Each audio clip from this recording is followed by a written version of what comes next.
I had my son in 2001. So I went to my OBGYN, told him I experienced a lump, and he said, don't worry about it. You know, it could be milk deposits. African American women usually have cysts. I wouldn't worry about it. And I'm kind of familiar with cancer because it runs through my family, but you can't really blame everybody. You have to step back and look at yourself, because 4 years and it's growing, but maybe in the beginning I was kind of scared because I didn't want to hear the truth, and I knew it was.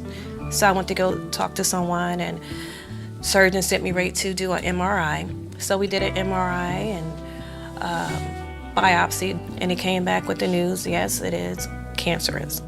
It was in my spine, and my iliac, and my femur. So we did 7 months of 2 different kind of chemotherapies. All the months of chemotherapy, nothing.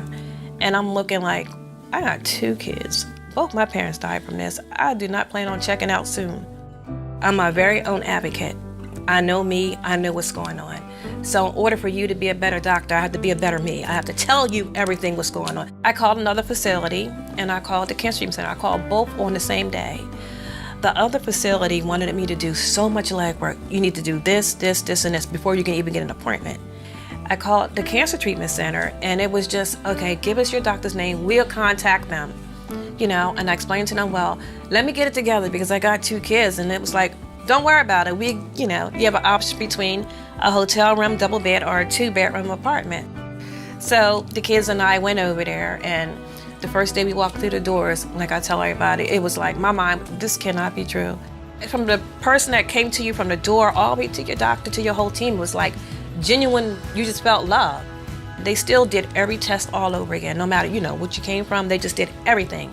Made a new plan, and that plan consists of something that stopped my cancer from growing, which the other facility never even thought about. My 2 children were very extreme prematurity, and it was tough. It was rough with them coming home on oxygen tanks, heart monitors, but then the tables turned.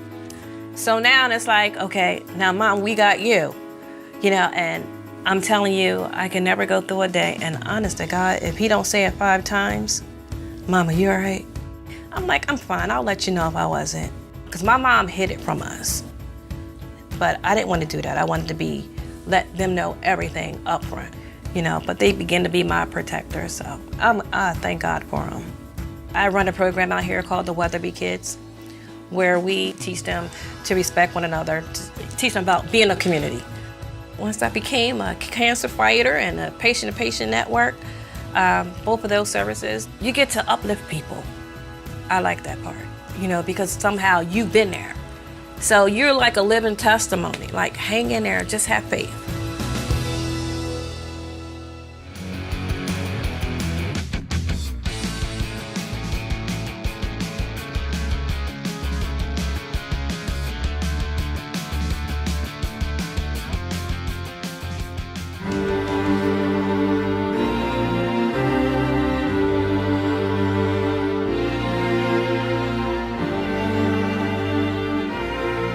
My mother had breast cancer in 1986. Shortly after she passed away, she came to me in what I refer to as a vision. She told me that I had breast cancer, and she told me where I would find it. I developed pain in my back and in my hand, went through a series of tests, and an MRI indicated that my bones were full of holes. So they then backtracked to try to find some kind of mass in my breasts, and ultimately an MRI indicated that I did indeed have a mass exactly where my mother had said it would be. At that point, I was 44 years old. I had an 11-year-old and a 15-year-old, and it was beyond all comprehension that I wouldn't be here for my children's growing up. I did a lot of research. I virtually became a breast cancer savant, so I called in every favor I had and was able to get in with the oncologist that I had chosen. Finally, one day, he said to me, and I did not ask, I think you have about 4 years. That was absolutely unacceptable. 4 years was not going to get me where I needed to be. I was at a fellow patient's house, and there was a big coffee table in front of me, just stacked with books.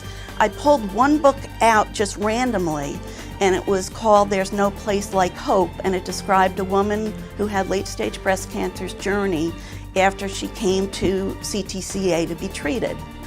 It was a battle with my friends and family because I was going to what everyone perceived as the #1 cancer hospital in the world, and why would I travel hundreds of miles away to be treated?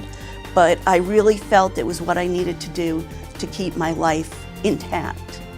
My husband and I came down in the February after I had been diagnosed, and I honestly think we were sitting in the waiting room for about an hour, and he leaned over and said, "This is where you need to be."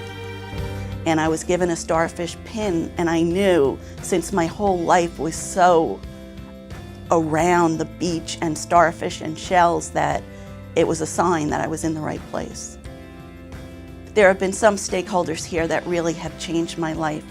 I've just come to know so many of these people as my own family, and words cannot convey my gratitude.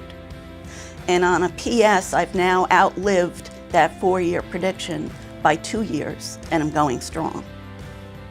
Oh, there's been so many moments that I've been here for. We're currently looking at colleges with my son. We're going to get him firmly planted in education.